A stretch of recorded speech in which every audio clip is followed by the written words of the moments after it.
भूक लागली काजू? हो बाबा, हो हो. दूध प्यायचे आहे का तुझं? हो परत हो दूध प्यायचं तर तुझं. हो इकडे इकडे तिकडे सरकून आले तुम्ही असे.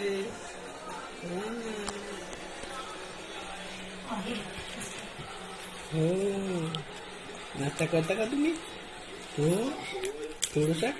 हो हो थोडासा नाश्ता करून घ्या. हो हो हो आजी देतो मध्ये नाश्ता. हो दादा करते, मी करतो, तू करते का? हो थोडसा. हो बाबा थोडासा नाश्ता करून घे तू पण. हो